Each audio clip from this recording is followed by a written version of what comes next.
Welcome back to the PSN Commander Network. It's your boy Tone with A Tech. I'm back with a live stream for I get over the God for God's right now. God's open doors and pave way for all people, all my Lord Jesus Christ.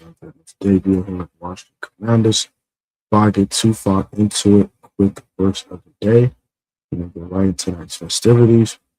Romans chapter 2, verse 2 says as follows: "Do not conform to the patterns of this world, but be transformed by the renewing of your mind. Then you'll be able to test and approve what God's will is good, pleasing, and perfect." That is today's verse of the day. Let's get right into tonight's live stream. We're going to react to the pressure from DQ and Adam Peters. We're going to react to it live. I've not watched it yet. I've not watched a single clip of this joint. We're going to react to this together, and I'll give you my thoughts as the press conference gets along. And then I'll give you my analysis at the end of it. I'll be on for like an hour. Let's get right into it.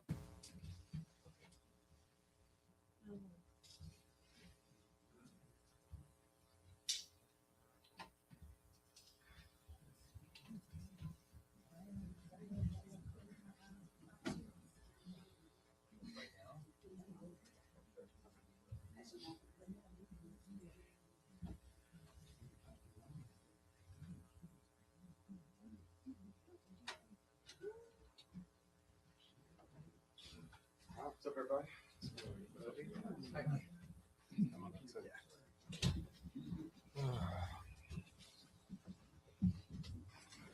Thanks for joining us, everybody. Just a reminder for the joint press conferences: state name and affiliation, and who the question is directed at. All right, good to see you guys. As we're getting rolling, I think as the season's over, a lot of would say, all right, now what? And for AP and I, we would say, man, it's just the beginning. We got a lot of work to do. And I know you'll ask, what changes are, being made, and we're not able to go there yet. Everything needs to be and is being thoroughly examined and discussed. And really our work is answering the question, what went wrong and what do we need to do to fix it? And make sure we never, go through this again in a season like this. And so that's our sole focus and what's kind of going to be driving us, in the weeks ahead. So I just wanted to kick into that in gear with you. I know AP will hit a few things and then we'll get the whole thing rocking. Yeah, just to echo what DQ said, I mean, this season was a disappointment in a lot of ways and certainly didn't meet our standards. And, we're going to do everything we can to not let that happen again. And that starts today with this off season. So ready to attack it and ready to move forward. And whenever you guys are ready, go ahead and hit us with some questions. John Keim, ESPN. For Dan, you don't know about the changes, but when would you like to get those finalized? And what goes when you're going about assessing coaches, coordinators, how do you go about assessing them to get to whatever decision you want? Yeah, for sure. It's after a hard season like this, hard decisions are made, but you want to go through everything from evaluation, the communication, the performances. And so we begin that as coaches and scouts. We get together, we talk a lot about the players. We had the exit interviews today, John. So Adam and I also visited with a lot of players, and that's part of how we're, gathering all of our information. So all of these processes are really important, and we just want to make sure like we're doing everything we can, to make sure we're hitting all the marks to get it right. And Adam, for you, since we haven't talked to you in a little while, want to go back to the summer with Terry, given how the season played out for Terry, the injuries, the early struggles and all that. How would you assess how that situation was handled, and how can you apply whatever you learned to future situations? Yeah, certainly. I think both us and Terry would agree that we would like to get that done a little bit faster. It didn't happen that way. Certainly, there's reasons for that, but ultimately you'd like to get those things done before we did. In terms of where Terry's at, I thought, obviously he got hurt early, but I thought he did a really good job at the end of the year. I was really pleased with where he's at, playing at a really high level right now and going into next year. So really pleased with the end result of the contract. Obviously you'd like to get it done earlier. And I think that's a good lesson too, just engaging in those things a little bit earlier, and hopefully you get to the to the end before we did on this one. And certainly we'll do that moving forward. Okay. Nikki Javal with The Athletic. I like Adam Peters taking accountability. I'm gonna put some accountability on Terry McLaurin as well in his camp. he could still took his happy butt to practice. I get you ain't trying to get hurt, and you're not trying to like lose your money. I get that, but as a leader of this team, you still should have came to practice. I do believe that wholeheartedly. Also, I do appreciate Adam Peters for taking accountability on that. As for what DQ said, we're evaluating the coaches. I do think that it will take time to evaluate these guys. Probably a week or two. They'll have some decisions to make. Whether it's Cliff Kingsbury or Joe Wick Jr. I think Joe Wick Jr. has already been decided on. If I want to be 1,000% honest with you, when someone loses play call and duties support, then they usually don't return to that original team. So, I think your boy Joe Wick Jr. is good as cooked. But see how it goes, and we'll see how things go. You're in perfect time. Let's continue. Just for both of you, just looking back over this past season, how would you assess the work that Cliff did with the offense? Yeah, we're going through all the coaches, Cliff, offensively, defensively, on the teams wide, and so that's really what we're digging into, Nikki, to find what's best. How do we do it? Where do we find spaces to improve? And for Cliff, for Joe, for Larry, for all of us, like that's our main focus. Like, so we're never in this space again, and that's what we want to dig in hard on. And if He did endorse Cliff Kingsbury. I also find it kind of interesting he did endorse Cliff. Those rumors true? That he trying to get Cliff up out of here? Not me not DQ, but like AP maybe trying to get him up out of here. Are those rumors true, bro? Because I'm starting to think there is some truth to those rumors, man. Because the way DQ was talking about Cliff today, that didn't sound too endorsing at all. Maybe it's a disconnect with philosophy. Interesting. Very, very interesting, man. Let's continue. John? for both of you, if there's one thing that you could go back and redo, I know everything's 2020 in hindsight, but injuries aside, is there one thing that you wish you had done differently or anything like that? Yeah, there's probably a million things, when you think about it, when you don't have a good season. So it's hard to nail it down to one. I would say looking back, the things that I'm not pleased with is our turnover margin and to not create enough takeaways, not doing a good enough job with the ball. Those are the things that come to mind first. We want to play bold. We want to play aggressive, but that part, you have to more emphasis, more things in for it. That would be one that comes to mind first. The one thing, there's too many to list. There's like paper cuts, or like, I don't know how the saying goes, like death by a million paper cuts. There's, like when you're in this space, you're constantly evaluating and okay, where do we go? And even yesterday, like I had said, I'd hope we'd find some of these winning time moments before the off season. And so yesterday, being behind in the fourth quarter, getting a touchdown, getting a stop, getting another touchdown, defensive stop, that's what I was looking for. And so to see some of that applied through the practice, I was pleased to see. I thought it was like a step in the right direction. We're not waiting till the off season to get this shit fixed. Like it has to be addressed and worked on. And so I was pleased to see. So about waiting for the off season to get this ish fixed. Boy, DQ was not playing. Boy, DQ like, nah, we fixing this ish right now, bro. No, we ain't playing with y'all. We fixing this right now, bro. No, this gotta get fixed, gang. Commanders suck, and I'm tired of being sucky. So we're gonna fix this right now, bro. I ain't mad at DQ, bro.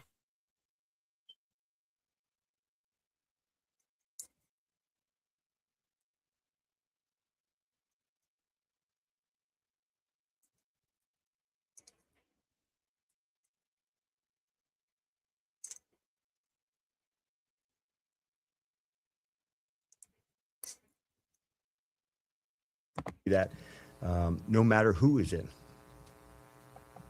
Yeah, I would echo a lot of what he said. I think, taking care of the ball, doing a better job tackling, but the fundamentals of the game and our play style, I think, slipped a little bit. But those are things that we really need to hit on and harp, from the very beginning and make sure that we're upholding that standard week in and week out.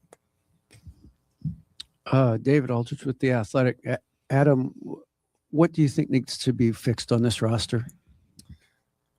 fixed. I think, the health played a big part. Certainly it wasn't even close to the only part, but I think starting with a healthy team and really staying healthy is a big deal.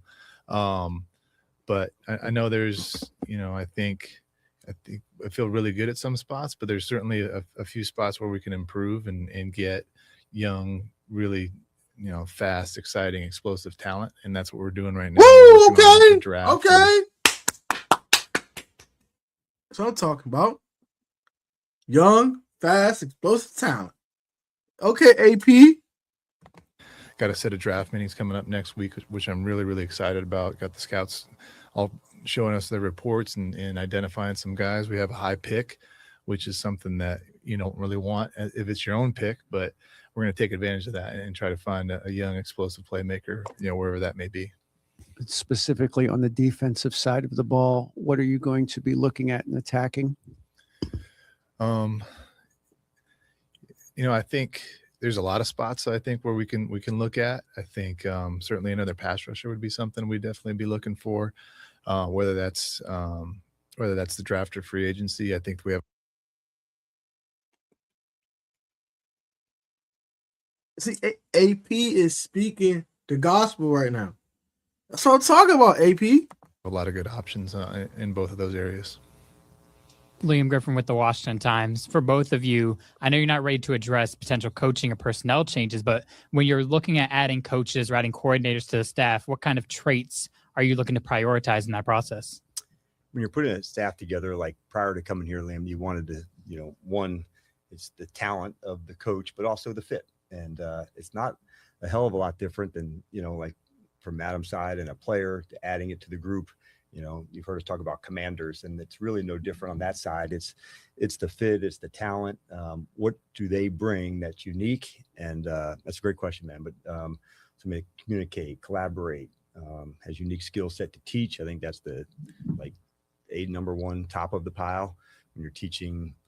Part of this is why you need to know this specific skill. This is for the game, for the coaches that make it come to life. I think that's what you see when the players can perform at their best. So those are a few of the things.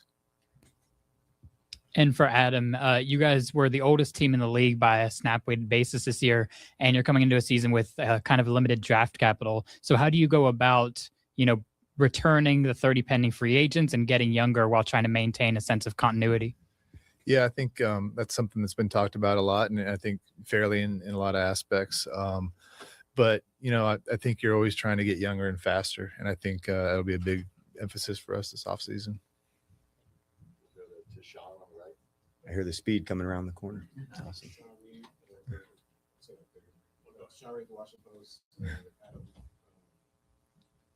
I know you guys have had a lot of 1 and 2 year deals in free agency, specifically your first couple of years here. Do you anticipate getting more aggressive with you guys having a lot of cap space this offseason? And then how do you balance that as a GM of, picking your spots to go with smaller with deals or maybe taking some bigger swings in free agency?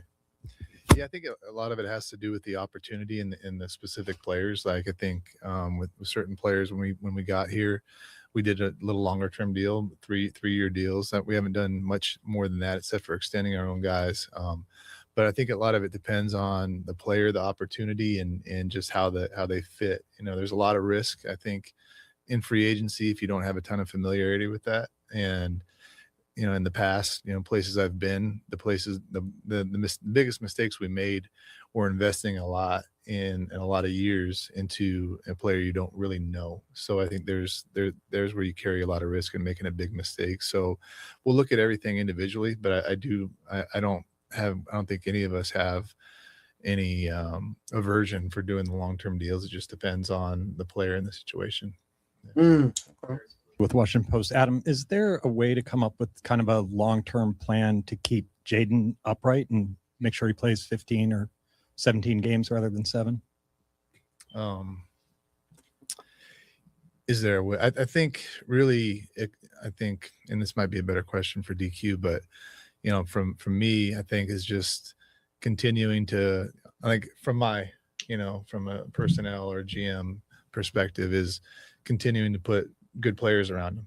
That's in front of them at the O line. It's running backs to control the ball and control the clock and not put it all on his shoulders and get in second and third and manageables. It's receivers that he can trust and throw to so that he's not holding on to the ball longer. And so from my perspective, it's just getting good players around him, getting a good defense on the other side. So he's not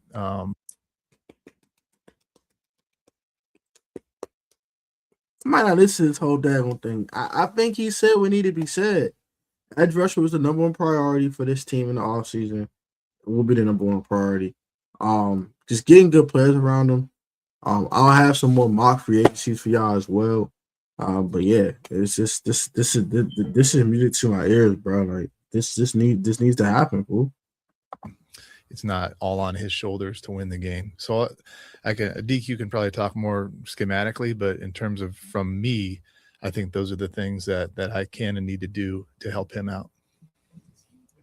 Involved in those discussions of like, hey, this is how we want you to play. This is who we're surrounding you with. How much of it parts of Yeah, very much so, that part. And even after his injury, we specifically said, this is the area, this is what we're going to work on him, as opposed to waiting till the off season. We decided let's get a jump start on that. So very much so will he be a part of it, but I would say not only will he, like we already are going there. And so it's really important. We know what he brings to us, what it means to us. And, I think it's all encompassing, in how we go play the game. So, we're like fully committed to, finding ways to continue to do that. Tom Shad with the Washington Post. Adam, I had a couple questions about Laramie Tunsil, obviously one of the big offseason additions. How would you evaluate kind of the impact that he had on the team? Have you had any talks with him, early talks about a contract extension? And did the situation with Terry kind of inform how you'll go about those potential talks? Yeah. In terms of the evaluation, I think in his impact on our team, I thought it was really outstanding, both on the field and in the locker room.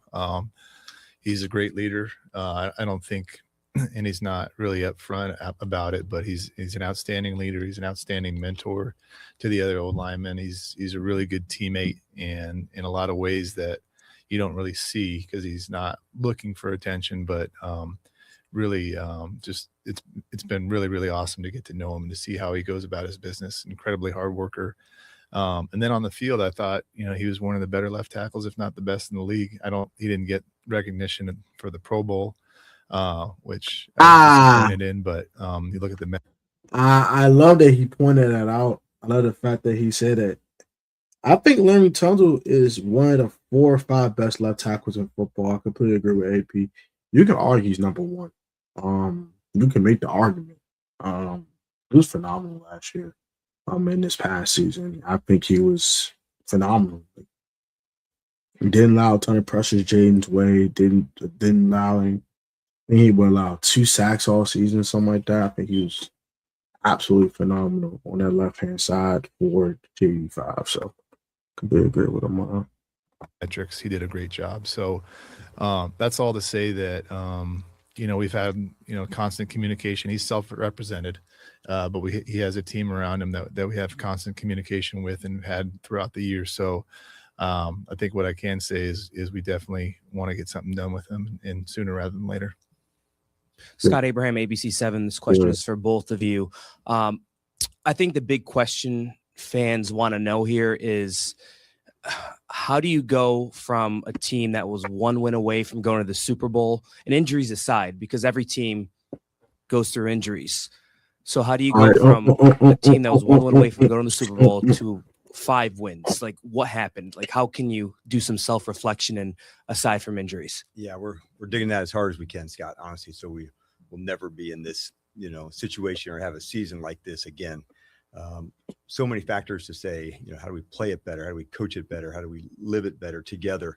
One of the reasons that gives us so much insight for why we're going to play excellent football, it's the locker room.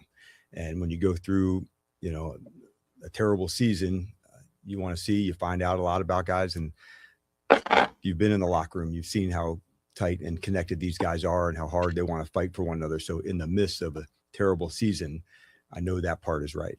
And if you have that part right, Scott, then I'm certain, with the changes, with the things that we need to do moving forward, we're not just trying to be good for 1 year. We're trying to do it as good as we can for a long time. And man, are there lessons from this season that we're going to apply in 26, 27, 28 and beyond. And that's what I'd want you and our fan base to know that, man, it was hard and hard decisions have to be made. But if I can tell you how many lessons there are to gain, man, it's a crazy amount.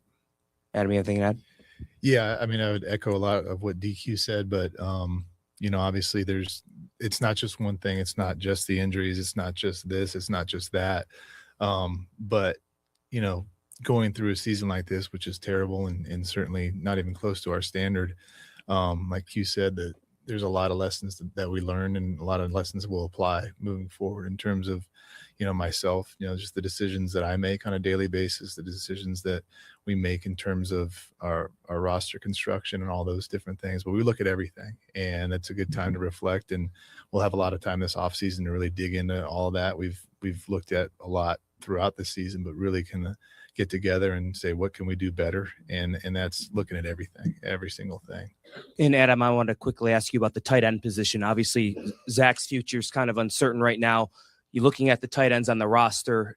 How do you evaluate that and maybe add another piece in terms of a tight end free agency draft? Yeah, so we have, I believe, 3 coming back under contract, which is it's Bates, Ben, and Yankoff.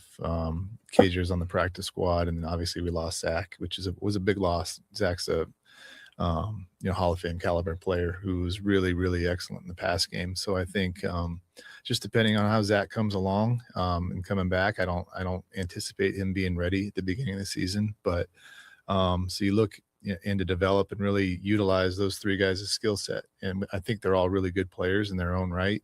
Ben's developing a lot. He's gotten a lot better this year, and I think he's got another level to go to. John's one of the best blocking tight ends in the league, and Colson's kind of a jack of all trades, but an excellent special teams player for a tight end. So as you're looking at it right there, where can you find someone who's, really, really good on third down? Could it be one of those guys? Somebody can always get open that the quarterback can always rely on. Can it be one of those guys, or are we going to go outside, whether the draft or free agency, and get that? So, think of a Zach Ertz type of skill set where, Jaden knows where he's going to be, when he's going to be, and trust that he's going to catch the ball and make the play. Like you said, Zach Ertz like skill set and not a Zach Ertz clone. Because I do want a Zach Ertz like tight end, because Zach Ertz has prime Zach Ertz. When I told Zach Ertz the last 2 years in Washington and toward the end of his tenure in Arizona, I'm talking about prime 100 catch Zach Ertz. I'm talking Eagles. ELGS Eagles, that guy. EAGLES Eagles. That Zach Ertz, the Philadelphia one. Was a dog. I mean, he was a dog toward the end of his career. Zach was phenomenal, given that he lost his athleticism, lost his speed, things of that nature. He was still eating, still getting open. Zach is a dog, bro. And I remember coming to my dad, shout out my pops. When we first signed Zach on, he ain't said, "Let me get this old fool for my knowledge. Zach got some juice left, man." I don't think Zach Ertz done. Also, was a little biased. I am a Zach Ertz fan. I am a Zach Ertz stan. Loved him from the days in Philadelphia, and I hate he was an op, but I just love the way he played the game. Zach Ertz is a dog. And I wish we got to see Carson and Zach play together here. That would be kind of cool. Not here nor there. Here's what it is. But yeah, besides Zach, prayers out to bro with the ACL tear, and maybe Ben said it could be a complimentary tight end. I just don't think it's a tight end one in this league. But we didn't see enough to really say yes or no. But the way I think they utilized him told me kind of what I needed. We will see. We will see. We will see. We will see how that goes in the offseason. Play, which he did really incredibly for the last 2 years, and that's sorely missed for sure. Hey guys, JP Finley, NBC4 1067. Adam, for you, going into this draft with just 2 picks Thursday, Friday night, how does that impact how you approach free agency, whether it's more aggressive or a different approach than perhaps these last few seasons?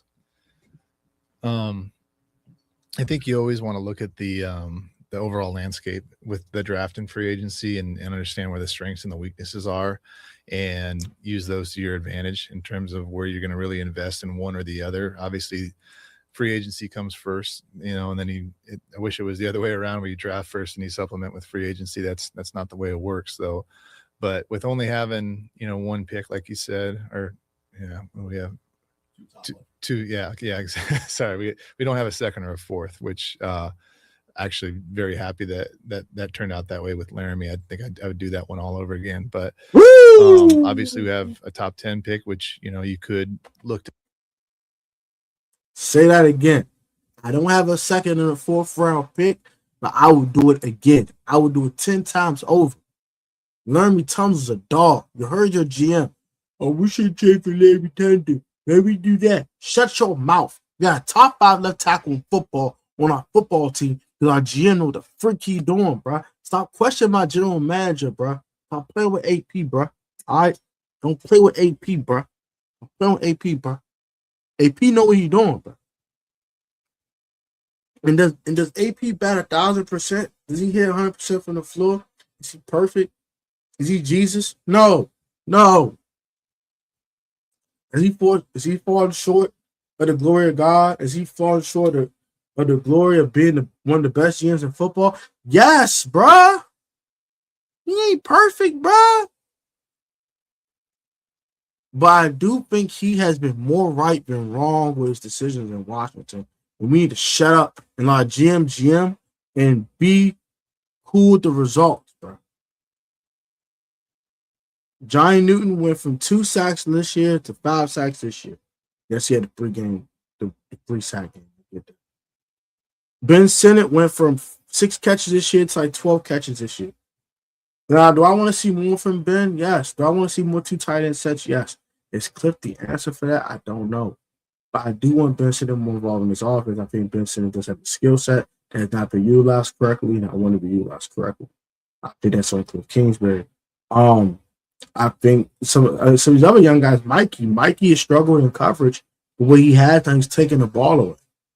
He did some of that manual before was supposed to do. And he's doing it at a very high level. But 5 turnovers for one player is a good number for a point. I don't care what you say. You forced 5 turnovers. The 4th time on special teams and 4 interceptions. He also has 12 pass deflections, by the way. So it's not all bad with Mikey. We want to scream, Mikey tried. Oh, well, Mikey on this team, though, but Mikey sucked. Mikey Saber still sucked. Mikey has his ups and downs like every other young player on this team, bro. Even Jaden has ups and downs, bro.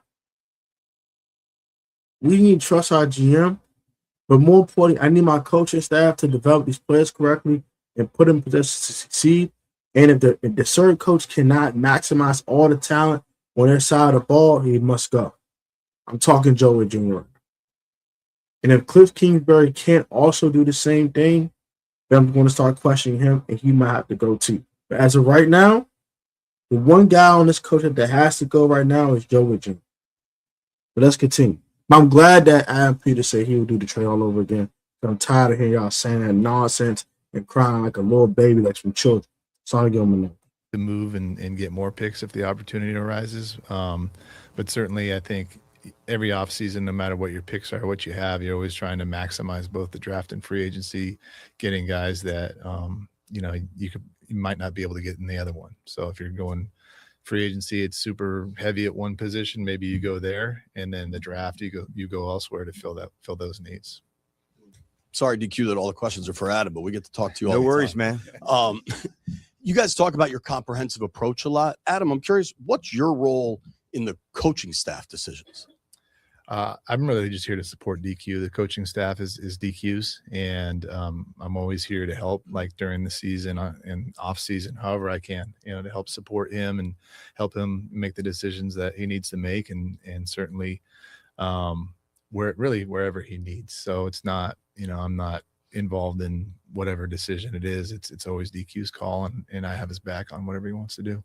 There's not silos here, JP. Coaching and scouts, we connect, we talk a lot, we visit a lot, and so It's one of the things I enjoy most is those conversations. It's different perspective, different points of view. So it's as collaborative as I've been a part of. Yeah.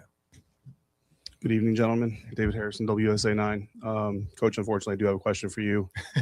Yesterday, Von Miller talked to us about, or said a familiar phrase that you say a lot is forget next time, get them this time. And when he mentioned that, he said that the reason he has that saying is because it comes from not playing for yourself. When you play for yourself, you can get that sack the next play, or you can get that tackle the next time. But when you're playing for each other, you want to get it this time. There is no next time. I mean, how much does that resonate? I know you have said that phrase. How much does that resonate with the spirit of why you say that? Yeah. And it doesn't surprise me that I heard him say that. He has been a remarkable teammate. Adam was talking about Laramie and kind of the impact that he's made. And both of them are quiet, so confident in how they play and their style. It's almost like they can speak softly, but you're leaning in. People want to gain the knowledge and the wisdom that they have. And I'm super grateful for both of them because they're wanting to share that knowledge and that wisdom. I love that. I wouldn't mind Von Miller back here.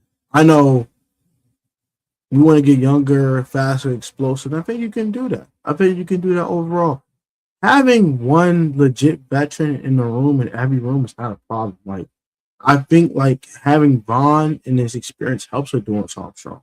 I think it helps a guy like Javonte John Baptiste. I think it helps a guy like even a Jalen Phillips if we signed him to free agency. You know what I'm saying? Like, I think and then Von still got some juice left.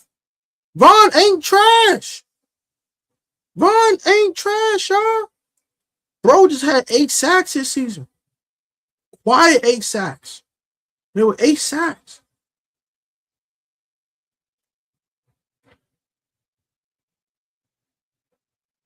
Von as a pure situational pass rusher that would play 15 to 17 snaps a week as a mercenary, I would sign up for that every day of the week if I was watching for that.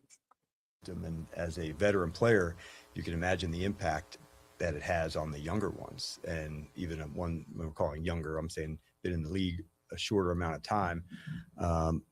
It's very cool to go through. This is going to happen. You can hear him on the sideline talking. Next one, we're going to do this. This play is going to happen. And so those are things that come up that you can't really coach. It comes with the experience. And there's advantages with having people like that on the roster that have wisdom and impact. And if they're willing to share it, that's a big deal. And neither Laramie or Vaughn or Wags or Zach or any of them, we've never had even conversations. Will you take this one under? Will you do that? Because that's not like forcing someone to lead. Like, that's not effective. They just naturally, get a way to pay it forward. And it's really cool. I've had in a really tough season, I've really enjoyed coaching Vaughn.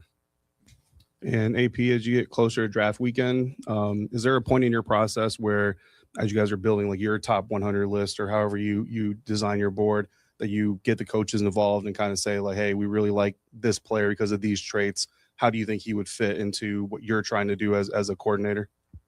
Yeah, actually, it kind of plays off what DQ just said. I mean, we collaborate on everything. So the coaches are involved with everything we do in the off season, very involved. And we go through, say, a free agency meeting a few weeks ago. Well, we kind of break it down and give our list to the coaches. The coaches watch the players that we have identified, so they don't have to watch everybody because they don't have the time to watch everybody. And then we all meet together and we make those decisions collaboratively. So that's the same with the draft. So we're not going to draft players that the coaches don't like, that don't fit their scheme, and we'll really heavily lean to that. And if we don't understand it, then we'll sit down together and watch film, and they'll explain why this player fits us. And it really is a great learning lesson for both of us. And when we do that, when we get players that the scouts like and the coaches like and the analytics like, those are our biggest hit rates. So I don't really know any other way to do it. And I don't think there's a better way to do it than to collaborate and make sure that we're all on the same page and all bought in.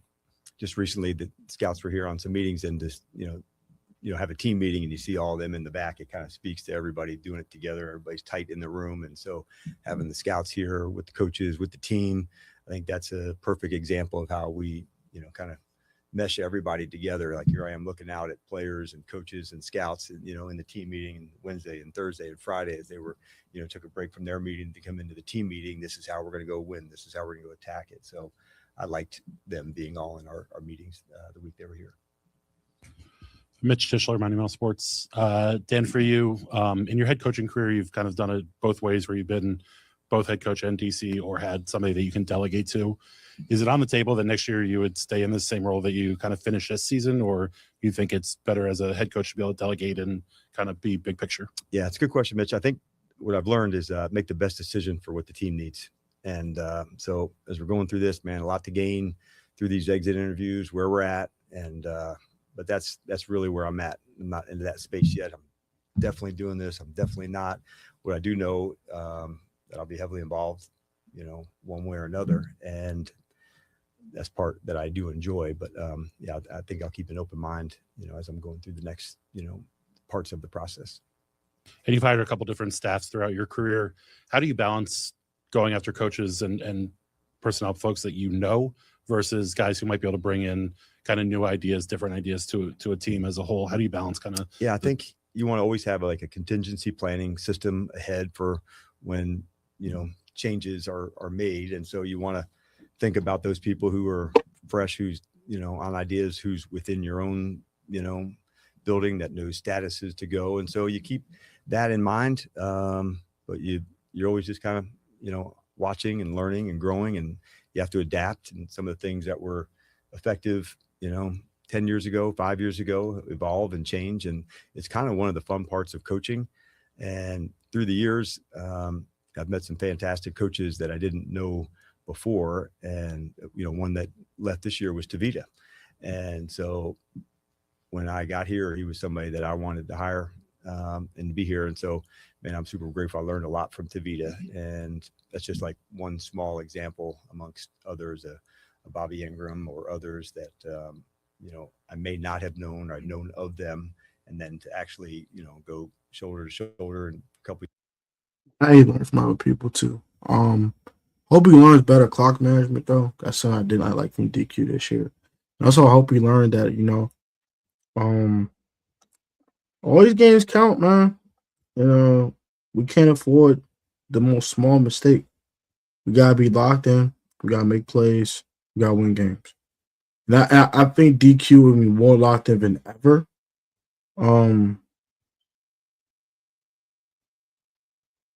And I think he will do that. Years, then you find out a lot.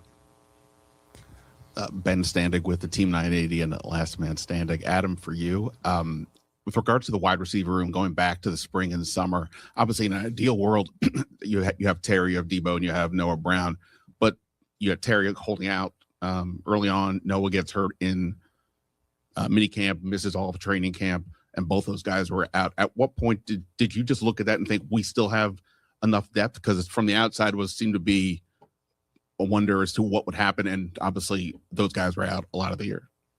Yeah, I think anytime you get your top two starting guys, it hurts your depth regardless of how much depth you have.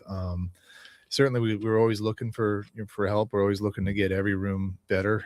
We explored a lot of different ways to get better. We ended up getting Trey Burks, who ended up being a really good player for us down the stretch. But yeah, a lot of it has to do with opportunity and then what the cost is in order to do that. And did not, I think both Noah's and Terry's injuries probably were a little bit longer than we thought they were going to be. And so all that played into it, but certainly, it made it hard for Jaden, but with not having the full complement of receivers and some young guys behind him. So I think that's a good lesson for sure. But I think, we did explore a lot of different things. We just didn't always pull the trigger, just depending on what that cost or what, whether it's draft capital, whether it's contract, whatever it is, and I think it's certainly something we'll have to look at down the road. And obviously the front office is about looking ahead. The coach is about looking in the moment. When you guys are in the position where you're eliminated from the playoffs or the season's going a certain way, do you weigh in and say, hey, maybe we need to get some younger guys in to see what we have next year, or even have a discussion about, hey, if we win a game in the last week, it could affect draft status and the importance perhaps of that, even if you say we're not going to worry about that? Do you weigh in on those matters? I told him the tank and he just said no. No, that game. Hey, go ahead, bro. He said, I say tank, and they said no. It's crazy. Oh, man. AP got jokes, I see.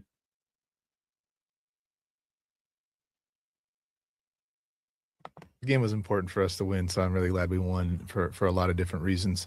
But in terms of just weighing in on personnel things, I think it goes back to what Q was saying. We talk all the time. We talk every single day, all day about how can we do better. And I'll make suggestions and I'll say, oh, that's a good idea, or no, this is why we won't do that. But I think that's a constant dialogue between us, and there's no it's we have a great respect for each other.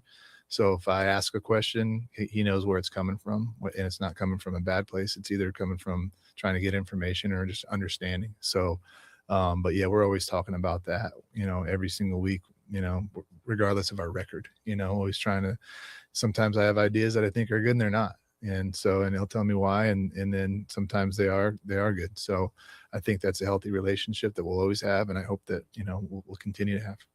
Yeah.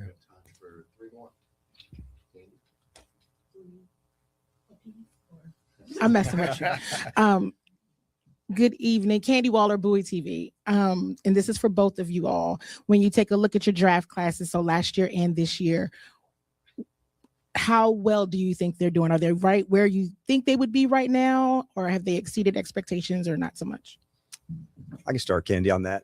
Adam and I visited with a lot of them over the last, 2 weeks or so.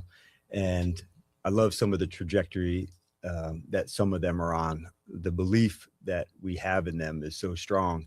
And so that's kind of what your first and second year is. It kind of goes up and it goes down. I wish development was just like going straight up. That would be awesome.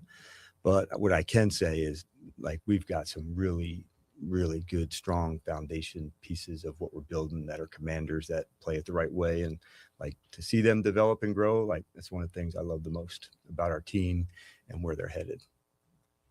Yeah, I would echo that and just say, there's a lot of really young players that still have a great future ahead of them. So there's guys that haven't had as many opportunities as others for whatever reason, and a lot of times it's because there's good players in front of them. But we still have a ton of belief in all of them, and they all have another level they can go to, every single one of them, and they're all willing to do that. So very happy with the young men. And like Q said, some have developed faster, some have had their ups and downs, and that's okay. We all do, especially when we're first starting something. But in terms of all that, I have a ton of belief in all those guys. Donna Hopkins, Pro Football Plus. This is for both of you all. When you look at depth across the team this year, do you feel like in each area you had it? And if not, what do you think you needed most in preparing for 2026? Yeah, Don, it's a good question. It's it's something that you're thinking about constantly. And even as that shifts, like offensive line, we really had our most depth. And even that was challenged here at the end of the season with some different roster change up. So with the addition of the practice squad and allowing that to be that is a bigger piece than it's ever been. And some veterans, some not, but developing within is a really big piece. We'll continue to dig in hard on that as developmental coaches. That's our job, to take them to the next spot, take them to the next level. And we were just talking about some of the players that we have so much belief in. It is helping them get to that next spot. And so as depth goes, you got to dig in, you got to find where you're vulnerable, where you got to keep developing people, what would be the contingency plan if this happened this week. So that's really where like the start of the week goes with Adam and I on Monday, after we get done through the injury report, what would change, what would be the same. And this year we had far too many of those conversations about this is how we'll go and this is how we'll play it. But, it also came from that, some guys that maybe we wouldn't have known as much about, and how would it go and what it would look like. And so when called upon, how would they deliver? And, as we're going through it, it's difficult at times, but having that depth piece is a big deal, and it's developmental. It's taking people to the next space most often.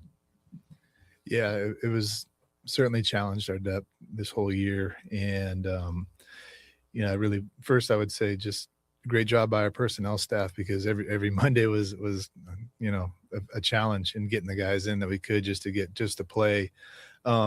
but then certainly you got to think about where do you have depth for guys that are ready to play and contribute? Where are you using that depth for guys on the practice squad that you want to develop and continue to, they may not be quite ready to play yet. And so, learning to find that balance and at every position is something we're always constantly trying to get better at.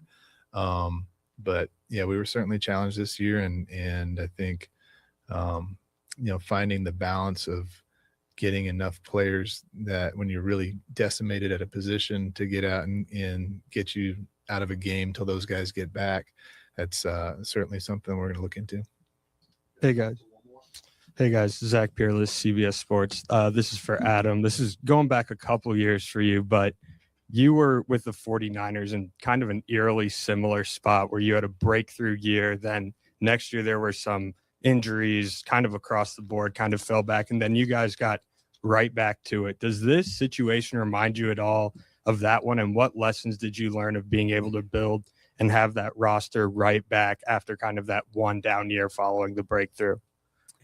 Yeah, first of all, I hope so. Hope that happens. And those things, I mean, that I remember that year vividly, and it's a nightmare, when you have these certain games like we had in Green Bay, or we had that in that year in New York, where it was like carnage, and it's really hard to bounce back. But I think the lessons are, you look into everything. You look into why the guys got hurt. Sometimes they got hurt because it's just a freak injury. Sometimes they got hurt because we didn't do a good enough job load managing or getting them warmed up or whatever it is. So you can look into all that. I have great belief in our health and performance team. They do a really good job. They have a ton of care for our players and really appreciate that. But you look into that, you look into, the type of players you bring in, their injury histories moving forward. You really dig into that. A lot of the times, the past injury history dictates kind of their future injury history. So that's a big piece of it. But really, what I'm proud of this year, and I think that year as well, that was a little more challenging because it was a COVID year, and we ended up having to move to Arizona for a month. But it really tests your resolve, and it tests your what we call brotherhood. And what was cool. That brotherhood word again. But I like what I hear from them. I don't think I need to watch the rest of this. AP is taking some full accountability on things. I love you too, Brody. I just love the fact that AP took accountability of some things he's done this offseason that wasn't perfect. I love the fact that DQ took his accountability as well. And I just think this team is going to be better next year, man. I just truly believe this Commanders team is going to be right back to relevancy. I think the NFC's wide open. Team like the Cowboys aren't good for real. I think they're going to lose George Pickens. And if they don't, they got a franchise tag, and hopefully they're going to get a long-term deal done with them. So they're going to be in cap. They're going to be in cap hell. Team like the Eagles, I don't think the Eagles are going to fall off per se. I just don't think they're Super Bowl contenders anymore, for real. The offense is mid. They need another coordinator. Can't trust them. Giants are up on the rise. They're going to be a tough team next year. They'll get Malik Neighbors back. Jackson Dart's like a true quarterback one. They're going to be tough. You look at the Rams, they're going to be tough. If Stafford doesn't retire, they're going to be tough. The Cardinals, they're iffy, but they have some good pieces on offense and defense. They're interesting. You look at the Niners, they're going to be tough. They just went 12-5 or 12-5 with all these guys injured. They're going to lose Brandon Ayuk. They're going to cut him and stuff like that. But they're going to be right back into relevancy next year. I think the Niners are going to be a tough team as well. I think they're Super Bowl contenders. They like the Seahawks. Seahawks are a tough team. Their defense is elite. Sam Darnold's playing well. JSN is a elite wide receiver one in this league. And they're going to be a tough team, bro. They're going to lose definitely going to lose a Kenneth Walker III to somebody. I think K9 is going to go somewhere else. But they'll still have Charbonnet drafting a running back. They'll be fine. Look at the NFC South. I think the Bucs will get right back to dominance in that division next year. I think they're going to wake up. They're going to fire Todd Bowles, get an offensive mind in here to help Baker Mayfield. They'll be right back in it, like Cook Crack. Sorry about the reference there, but they'll be back, like in the 80s. They'll be back like the 80s. What's the NFC West? NFC South. Saints. I think the Saints are going to be decent next year. Tyler Shutt is like a true quarterback. Still got Chris Olave on offense. They did trade Raheem Shaheed away. They end the season with a nice hot streak. I think they'll take that momentum to the next season. They have some confidence going in next season. They can win some ball games. The Panthers just won the division. I don't think they're going to go away quietly either. I mean, the Falcons are going to be a tough team. They have a ton of talent. They need the right coaches to come in there. They could turn them right up. And next thing you know, Tampa is like the weakest team in the division, so the strongest team. You know what I mean? The margin in the NFC South is very thin. Been the North, Detroit. I call them the YBC duel. State of Mr. Disrespectful to the NFL. They're gonna be a tough team. I think they'll bounce back next year. You got the Packers. They'll get Micah Parsons back. They got Trayvon Diggs in there now, so their defense looks pretty formidable. And then offensively, we know what Jordan Love and Josh Jacobs are capable of. Vikings are the wild card. Is JJ McCarthy the guy? What are they gonna do at quarterback? Got JJ, got Jordan Addison. TJ Hawkinson might be a cap casualty, but they still have some good offensive pieces. Jalen Nails are free agent for them. I think they're gonna try to re-sign him. And they got some good pieces on offense, and I think defensively they can keep Brian Flores around. I think their defense will be pretty good as well. I think Harrison Smith's gonna retire, but I think they're a tough team as well. Their roster's tough. So this NFC is wide open, bro. Like this NFC is wide open. The Commanders can go from 5-12 this year to 11-6 and fighting for a conference championship. It could happen. You're gonna get 5 back. Terry won't be fighting for a contract next year. You gotta improve this offensive roster a bit. I think we need another third down back to replace Austin Eckler. I think Bill's an RB. I'm leaning towards that now. You want to bring back C-Rod, fine, but we need a true third down back, a guy that can catch pass out the backfield, and I think that would be a huge upgrade over Jeremy McNichols. And I don't hate Jeremy McNichols at all. I just think Rachaad White is so much better. I think you could bring him in, and he could tilt the rock a little bit too. So that would help out the run game as well directly, as well as help the passing game. I think that'd be a huge pickup for the Commanders. Picking a tight end one would be great as well. If you want to re-sign Zach Ertz as well, kind of have some insurance policy, and I don't have a problem with that. Defensively, we need Mikey, Trey, Javon Kinlaw. If Payne is back, Payne will be a starter for you. And I would say Will Harris. You got 5 starters. You need 6 new starters. And I'll say Jordan McGee will be a starter as well. I think he has taken the he's taken the coaching and the mentorship of a Bobby Wagner.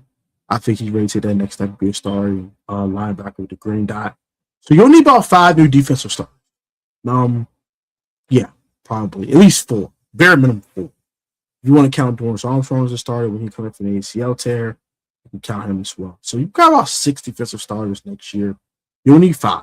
You'll need a new nickel corner. I believe you'll need a new safety. You'll need another linebacker. Yes, Frankie Louvu, I guess. But he's looked underwhelming this year. I think he could bounce back. I don't think Frankie Louvu's cooked by any stretch. He did have a really bad. Frankie Louvu was not good. He's not a big dog crap. But so the rest of the defense was dog crap, including the precious Bobby Wagner. He was terrible too. Seventh in coverage. Now as a run defender, he's pretty good. As a pass defender, he was terrible. So got a lot of work to do, man. Are you going to keep Deron? You're going to start Johnny Newton? Are you going to bring in a guy that's in your rotation? Are you going to bring back Eddie Goldman? It's a lot of questions need to be answered. Need to be answered very quickly, I think. And I think those questions will be answered very quickly in this offseason. Early March, we're going to know where this team is at. I think this team is just fine. I've got 5. If I could play 17, we'll be fine. We'll be fine, man.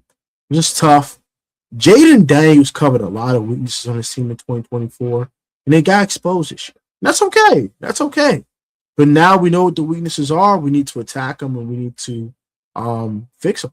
That's just what it is. Now you're not gonna fix everything in one off season, but if you can get an elite player at every level of your defense, or at least a really good player that you can rely on, you can depend on every level of your defense. If you can get a wide receiver 2 next to Terry McLaurin, you can get a tight end 1, you can get a good pass catching back. And if you can have a